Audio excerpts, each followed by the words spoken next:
We beat to Dr. Rohizan. We are from Group 1 and today we will be discussing regarding constitutional crisis in Malaysia, specifically regarding the removal of Tun Saleh Abbas and the other 5 judges. And our group consists of 7 members. So before we jump into our discussion, allow me to introduce them. Our team consists of Rebecca, Fuhuyu, Zalika, Azmira, Nur Najah, Irfan, and myself, Nordin Dimiti Roslan. So above all, a constitutional crisis is a scenario that takes place wherein the provisions of the constitution are questioned and debated, which might also additionally cause modification of the constitution. Furthermore, it is also a situation wherein the constitution, which consists of laws and rules of a legal system, appear incapable to provide a resolution for a specific issue. This regularly leads to a breakdown within the orderly operation of the government.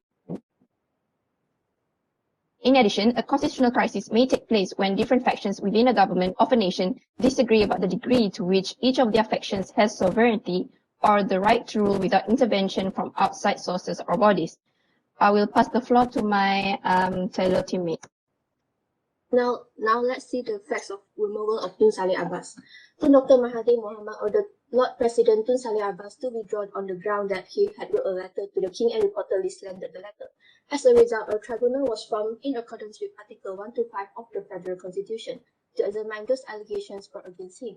Tun Saleh Abbas was suspended pending the tribunal's advice to the King, and after Tun Saleh, the next senior judge is Tun Abdul Hamid Omar, Chief Justice of Malaya, was assigned as acting Lord President. The facts of the removal of 5 Supreme Judges. Tun Saleh petitioned the High Court for permission to seek an injunction prohibiting the tribunal from debating and providing suggestions to the King. Tun Hamid was dissatisfied with the opinion of the 5 Supreme Court judges. Under Article 125 Clause 3 of the Federal Constitution, he petitioning the King to suspend the 5 judges. As a result, the dismissal was imposed, awaiting the formation of a new commission to advise the King on the removal of the 5 judges. The major allegation made against all 5 judges was that they were present at an unlawful Supreme Court session on July 2, 1988. The tribunal found that the allegation against all 5 judges has not been established. However, additional allegation against Wan Sulaiman George Shah was established, and their action amounted to misbehavior under Article 125 Clause 3 of the Federal Constitution. The tribunal recommended that the 2 judges were removed from the office. Roles of the judiciary. We know that the judiciary is fundamental to the political structure of the country. Judges are responsible for a wide range of essential roles. The most effective function of the judiciary is to uphold the integrity of the Constitution by ensuring that everybody obeys the rule. Only the judiciary has the authority to read the Constitution and determine whether a statute enacted by Parliament or an executive order is constitutional and legal. The judiciary will use this authority to review any abuse of power by the legislative and executive branches, as well as to protect our civil rights. They must begin by ironing out the complexities, interpreting the law progressively, and taking care of the perceived needs of the time. So, Malaysian government follows the Westminster models, which divides all the government's powers into 3 parts, which are legislature, executive, and judiciary. Here, judicial independence is the ability to carry out judicial duties without the intervention or influence from the executive or legislative branches, as well as private and partisan interests. Basically, a judge should not be influenced by the government or someone else on how he or she decides a lawsuit. There are the availability of check and balance between the legislature and the judiciary, whereby no members of parliament can hold judicial office and vice versa. This is because to maintain the independence of the judiciary, which also means that the members of the judiciary must not engage themselves in politics. When talking about judicial independence, it was best explained by Lord President Tun Muhammad Sufyan Hashim in his foreword to the role of the independent judiciary by Tun Saleh Abbas. He said that there is no doubt that the judiciary is equivalent to parliament or the executive, as it rules against authority when all these 3 bodies are equal partners. When the court rules against the government, it is merely following the constitutions. According to the Baron de Montesquieu philosophy, liberty does not exist until the judiciary is independent from the powers of executive and legislative, meaning to say, if that were to be combined with the legislative, the subject's life and liberties would be subject to arbitrary regulation, since the judge would then be would then be the legislature as well. Meanwhile, if it were linked to executive authority, the judge could act oppressively and violently. The effects of constitutional crisis is, firstly, amendment to Article 121, Clause 1 of Federal Constitution. The court had decided to delete the praise of judicial power of the Federation. Power shall be conferred to two high courts. Reappeal to the high courts and inferior courts should have such authority and powers as provided under federal law. The said two high courts should have jurisdiction and powers as laws provided by the parliaments only. It is to ensure that the power of judiciary does not exceeding power over the existing laws. This leads to clear separation of power and to avoid an external power intervention that will challenging the power of the existing law. Next slide. Secondly, it shows the effectiveness of Article 125, Clause 3 of Federal Constitution. If any of judges were found out to breach any of provision of the Code of Ethics and found guilty, this article will immediately apply to them throughout the advice from the tribunal, which was provided under Article 125, Clause 3A, 3B, and 3C. The Article 125, Clause 3 itself on the Federal Constitution guarantees on the judges remuneration and terms of office and power of the judges to punish for contempt in Article 126. The issue that we have decided is whether there is a strict separation of powers between the judiciary and the executive bodies in respect of the removal of Tun Saleh Abbas and other 5 judges.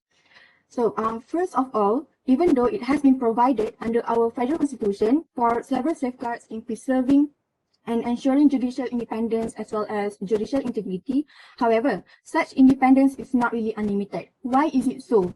So in answering to this question, we shall take a look at the provisions under Article 125 of the Federal Constitution, where it provides for a few interventions on behalf of the executive body in the process of removal of federal court judge. Next slide, please.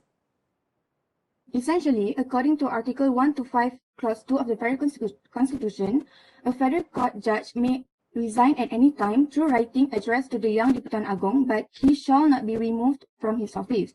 However, there is an exception to this, whereby he may be removed in accordance with the following provisions provided under Article 125. For example, under Article 125, Clause 3, it stipulates that when the Prime Minister or the Chief Justice, after consulting the Prime Minister, represents to the YDPA for the removal of a federal court judge as regard to any breach of the Code of Ethics prescribed under Clause 3B, or as regard to mental or body disability of the judge, the YDPA shall appoint a tribunal by virtue of Clause 4, and he shall refer the representation to it, and he may also remove the judge from office by the recommendation of the tribunal.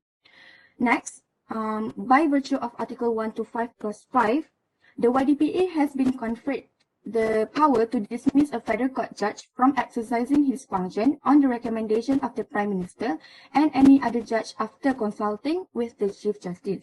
Hence, it can be said here that Article 125 of the Federal Constitution gives a voice to the executive body, particularly to the YDPA and Prime Minister, in the process of dismissal of the judiciary body. For the next argument is the removal of the Chief of Justice and Judge of the Supreme Court through the power of the Yang Dipertuan Agong can be seen as an invasion of power of jurisdiction of the judiciary in this country. This is due to the fact that a judge cannot act freely as both YDPA and Prime Minister can control the behavior. This also shows that the judge and court are subject to the control of the executive and the government indirectly. In other words, every decision made in court, especially cases involving the executive and the government, can be influenced by the executive. Such a thing performed on the basis of defeat for court cases involving the executive and government. This issue really threatens the independence of judiciary and has a great impact on our country. Secondly, upward amendment, the constitution enacted by the Prime Minister indirectly erodes power and freedom of judges as well as court in making decisions. If we look at the Federal Constitution, judges given full freedom to make decisions without being intervened by the executive or the legislature. In other words, neither body can influence the judge's decision. However, with the amendment made for the judiciary power, further expanded the position and power of the executive. With that limited power, the judicial system is unlikely to be able to perform properly and fairly. Therefore, it can be said that there is no strict separation of powers between the judiciary and the executive, as in the Tun Saleh Abbas and other 5 judges. Case, since the Yang Dipertuan Agong, as part of the executive body, has the power to suspend and remove a judge on certain grounds recommended by the Prime Minister. Their intervention in the process of removing judges from the office show the overlapping in the executive and the judiciary relationship. That's all for me. Okay, thank you, Irfan. So for the analysis, it can be seen as follows. Number one, what needs to be examined? The event that leads to crisis and its implication on the position and role of judiciary. As the establishment in Article 125 of Federal Constitution of two unprecedented tribunals did not end merely by the of the Lord President Tun Salih Abbas and to his brother judges in the Supreme Court. As for the Article 121, Clause 1, which removed the inherent powers and the competence of the courts entertained, had physically removed of the three other judges. Number two, we can see, thus the judiciary is the weakest branch of the government. The executive was unable to recognize the decision taken by the court gracefully and responsibly. The reason is the court had the strength of rationality at their disposal.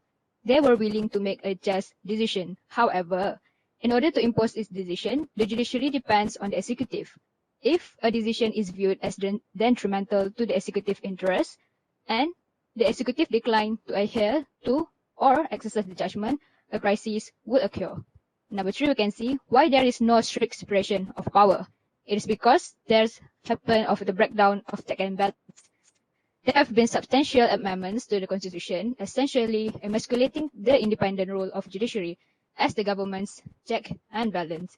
So we can say that the amendment basically disturbed the principle of division of powers and affect the judiciary's capacity to uphold basic rights. We can say that the judiciary continues to become the legislature arms and an executive instruments. That's all for me. Upon discussing this matter, we can conclude that it is apparent that this incident has resulted in the provisions of the Constitution to be questioned and debated on the grounds that there is an ambiguity or inadequacy in the specific laws. From this, we can also conclude that judicial independence is interrelated with judicial activism, as judicial independence helps judges to carry out their respective duties without being intervened or influenced by any external bodies or institutions, and judicial activism allows the judge to express their personal views to guide them in making decisions. The dismissal of the judges, that was the 5 judges, and Tun Salih Abbas have impacted the amendment of the Federal Constitution that consequently leads to the changes of the judiciary system, but with the people's trust on the independence of the judiciary, in which are one of the many reasons why our group dissented with the dismissal of the said judges. That's all from our group. Thank you so much.